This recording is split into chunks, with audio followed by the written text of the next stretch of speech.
അതുപോലെ എനിക്ക് തന്നൂടെ?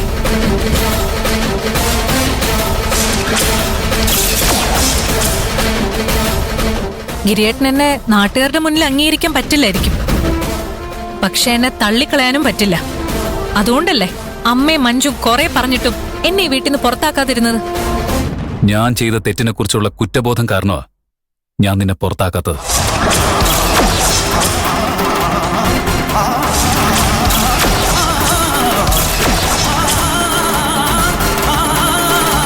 എനിക്കെന്റെ കുടുംബമാ വലുത് പ്രീതി. നടന്നതില്ല ഒരു ദുസ്വപ്നം പോലെ മറക്കാനാ ഞാൻ ആഗ്രഹിക്കുന്നത്. അന്ന് നടന്നതിനെക്കുറിച്ച് ഓർമ്മിപ്പിച്ച് എന്നെ വിഷമിപ്പിക്കരുത്.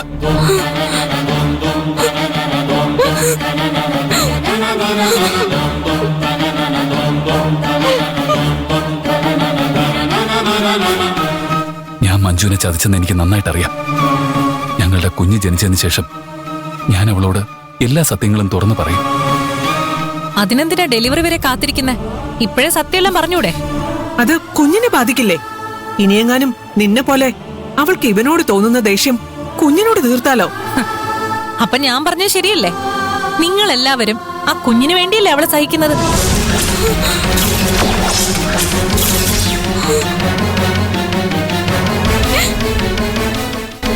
കുഞ്ഞുണ്ടായതിനു ശേഷം മഞ്ജു ദേഷ്യത്തിൽ ഈ വീട് വിട്ട് ഇറങ്ങിപ്പോയാലും നിങ്ങൾക്കൊന്നും ഒരു കുഴപ്പമില്ലല്ലേ? ഞാൻ പറഞ്ഞത് ആ അർത്ഥത്തിലല്ല. അമ്മ പറഞ്ഞതിന് ആ ഒരു അർത്ഥം മാത്രമേ ഉള്ളൂ. എനിക്ക് നിന്നെ ഒന്നും ബോധിപ്പിക്കേണ്ട കാര്യമില്ല.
ഇപ്പോഴെങ്കിലും ഞാൻ പറയുന്നത് നീ വിശ്വസിക്കോ മഞ്ജു?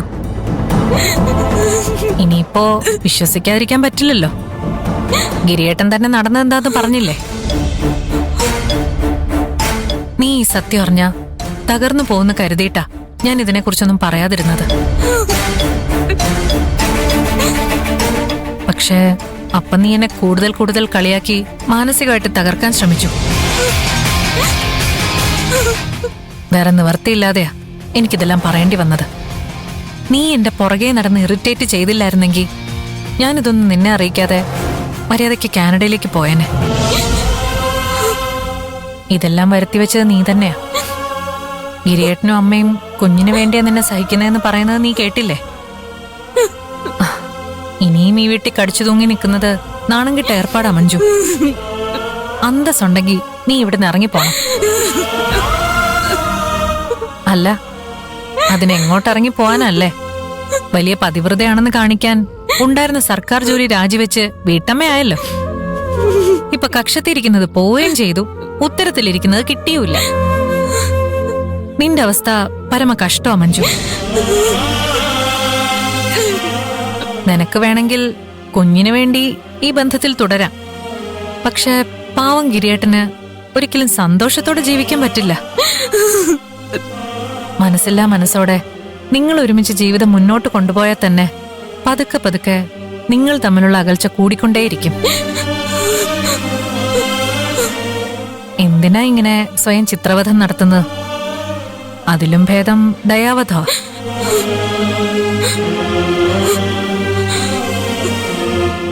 മനസ്സിലായില്ല.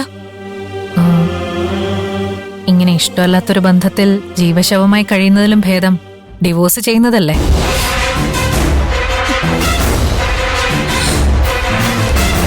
നീ എന്നെ തോൽപ്പിച്ചു കളഞ്ഞു പ്രീതി. അത് ഞാൻ സമ്മതിക്കാം. നീ കാരണം എനിക്ക് എന്റെ കുടുംബത്തെ നഷ്ടപ്പെട്ടു. പക്ഷെ നീ ജയിച്ചു എന്നൊരിക്കലും കരുതരുത്.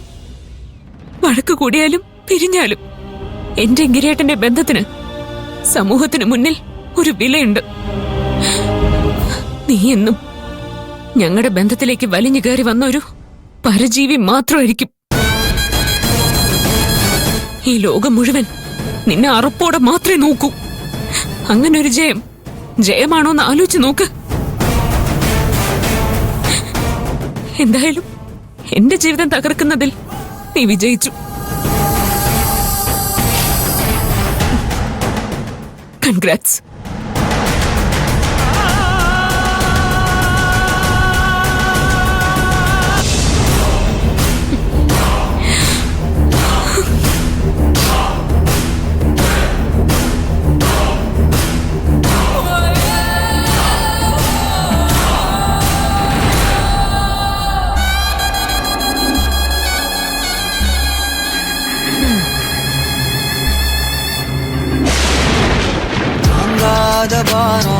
நான் தாங்கும் போதும் எனக்காங்கும் தூணாக நீதானடி. யார் வந்த போதும் யார் போன போதும் நீ மட்டும் என விட்டு நீங்காதடி. നല്ല തണുപ്പല്ലേ വെക്കലേ? നന്നായിട്ട് മഴ പെയ്തില്ലേ? അതിന്റെയാ.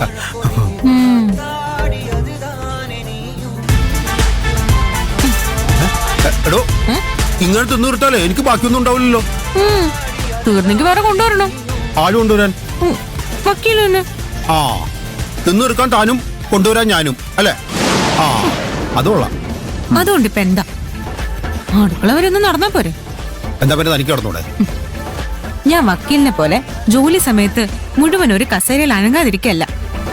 എനിക്ക് നല്ല വ്യായാമം കിട്ടുന്നുണ്ട്. ശരീരം ഒന്നും അനങ്ങേണ്ട ആവശ്യം വക്കീലിന.